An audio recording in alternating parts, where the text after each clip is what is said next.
Alright, greetings everybody and welcome to another video. This is kind of a weekly wrap-up video. I haven't done many of these lately because usually there's enough content to make a whole video about with a lot of the stuff that has been happening lately.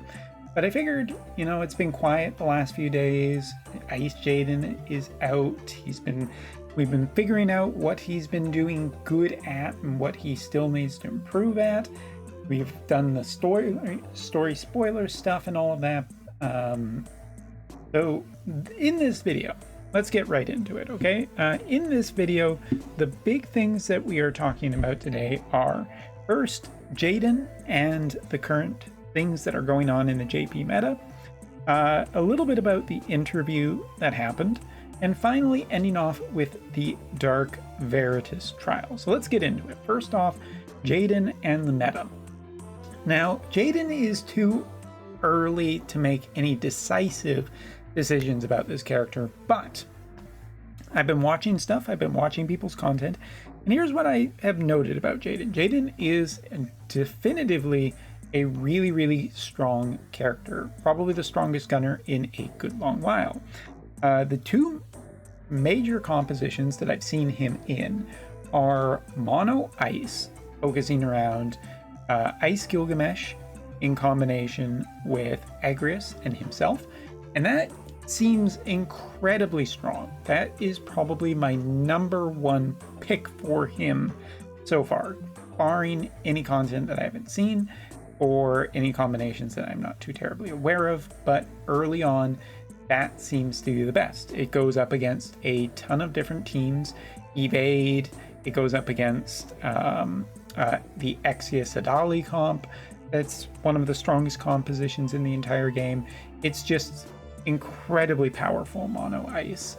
So that is probably Jayden's best place, at least for now.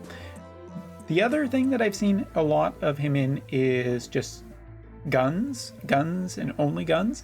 And that composition seems much, much weaker, considerably weaker by the number of wins I've seen between the two.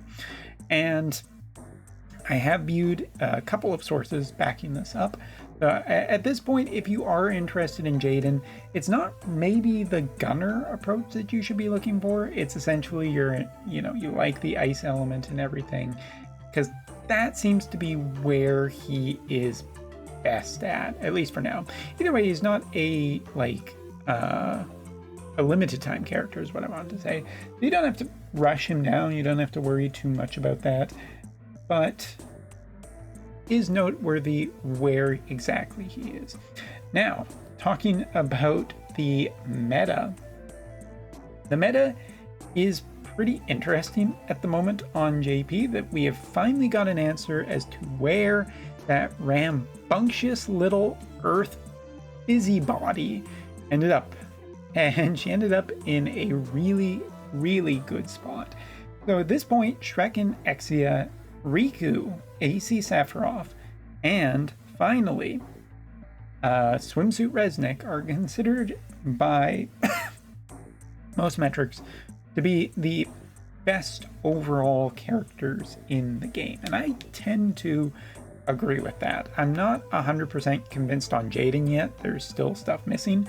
And I'm not 100% sure where Yuno will lie, because I think we still have some equipment coming. So yeah, there should be one or two things more to settle before, really, really, really can definitively say that. But Riku, is just a virus on JP. She's everywhere. She's in so many different teams. She's super annoying to fight. And even if you are pretty good with accuracy, it can still go very badly for you, which should explain just how good Riku is. How long she will last kind of depends on the accuracy side. Like at this point, it feels like there's two camps on JP, maybe three. People who didn't get both being the third one, or either of them being the third, but high accuracy teams and high evade teams and evade splash teams. So there's, I guess 4 sides, whatever. This metaphor is pointless anyway. The point is that Riku is now officially labeled JP as OP. So there you go, Globalers. Go nuts trying to get her and join. He's the AC Sephiroth of this collaboration. Alright, moving on, let's talk about the interview. Now, the interview wasn't like super enlightening. The producer letter was basically just a, hey, good job. It's the, you know, we're still alive another year. Woo! As for the interview, there were some interesting points about thoughts on strengthening limit bursts. Basically, the team likes master ability 3s more than they like strengthening limit bursts at this point, and that master ability 3s are going to be in an unconventional pattern for people to, or characters in the game to be getting them. So it's not chronological this time. They have a specific release set of characters, and it's not going to be chronological. So that was pretty obvious already, but I think it's worth mentioning. Let's see if there's anything else. Master ability 3s will be, you know, quite I think something that was of note was the Final Fantasy Tactics collaboration was regarded with incredible positivity from the community. And it's good because the devs also took note of it. The devs are actually, and Hirano, the like head of the game, basically, said that he has very much noted the community's response to it. So I think we will probably see more tactics-like enhancements to older characters in the near future, I would imagine. So continuing on. The commander system, basically they're introducing it to add another dynamic towards characters. They do want it towards newer characters, but I'm still not sure how well that'll exactly pan out. I'm not super crazy about it only being on new characters and only the Earth element essentially having an old character. I feel like that's a huge mistake, but we'll see. We'll see what happens. I think they probably still need to do a low tier character in everything, and I mean, just whatever. I mean, it's not hard getting the low tier characters and upgrading them, so I don't know. I just not as sympathetic to that excuse. Grand Arena weapon rewards will be added from time to time, so Grand Arena will be starting this week for its first actual time on JP. We'll see how that looks, have a bigger preview, but here's something. We hope to increase the number of things you can get, and of course, if you miss out on something, it won't mean that you won't be able to get it again. So please rest assured on that point. So the weapons that are coming in Grand Arena sounds like they're going to be new, to be exciting, but also that it's not a one-time thing. You will have other opportunities of getting it. So that's also pretty good. Remember, we are thinking of something similar to Limited Time Arena, where the number of attempts that can be recovered are limited, but we are considering the use of items to recover those attempts. You can recover a certain number of times for free, so we hope we'll take advantage of that in Grand Arena. So there you go.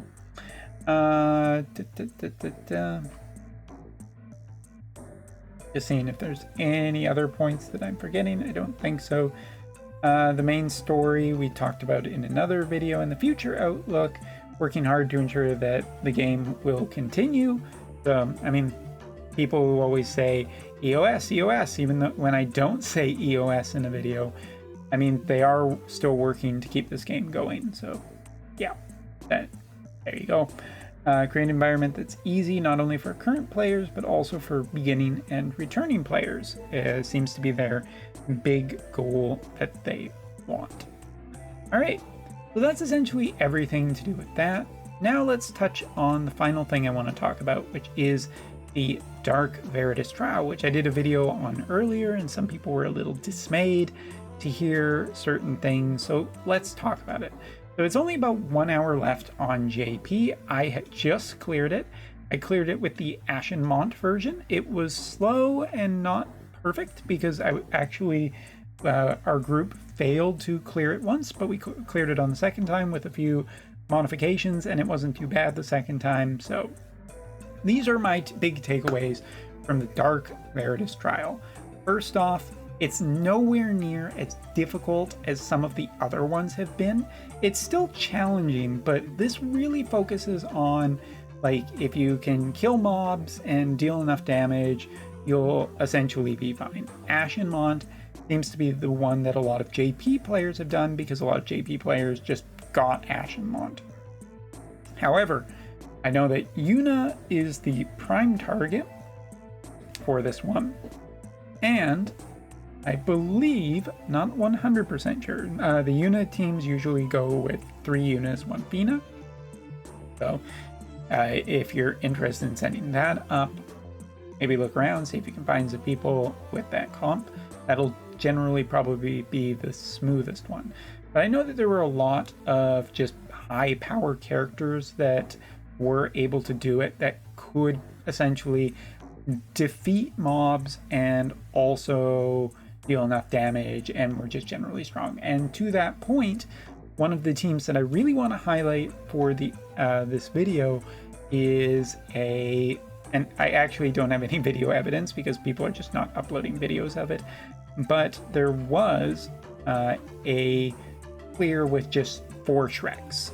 4 Shrekins were able to clear it, and I think that with the choose 3 level 120 banners, most globalers probably have her at this point.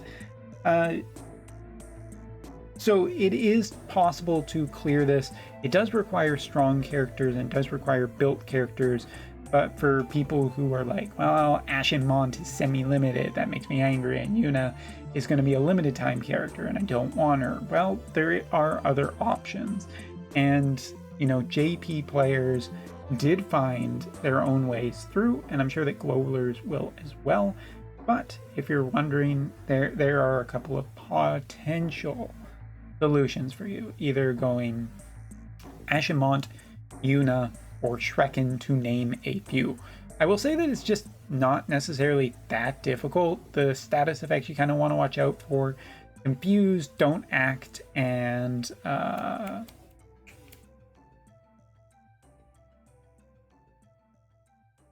there was one more. Confuse, Don't Act, and Paralyze are the ones that you essentially want to watch out for. If you are prepared for those, you're generally okay. You do want to kill the 3 Veritas off while killing the smaller units. The smaller units do use things such as re-raise and guts, but they're generally pretty weak. The Tonberries that do show up later in the match, you do want to kill them ASAP, because if they get in too close, they will severely start murdering you off, as Tonberries would, and I think most people would expect that. And you just want to be careful about positioning, making sure that you are, if you're bringing a different element team that is not light, you do want to make sure that you have Espers and Esper effect fields active at essentially all time. And I don't know, the only other thing that I've really noted is that providing that you're doing a mono element thing, you should generally be pretty fine with the equipment. This is not, in my opinion, as bad as the snake tank or some of the other stuff. It's not as cheesable, but it's generally more reasonable in terms of its power level. So anyway, that is everything for this video. Hopefully you enjoyed this wrap up. Thank you so much for watching. We will, of course, have more content throughout the week, including the ending of the Pokemon playthrough. So look forward to that. And yeah, thanks again. Let's hope for a better week this week. Take care.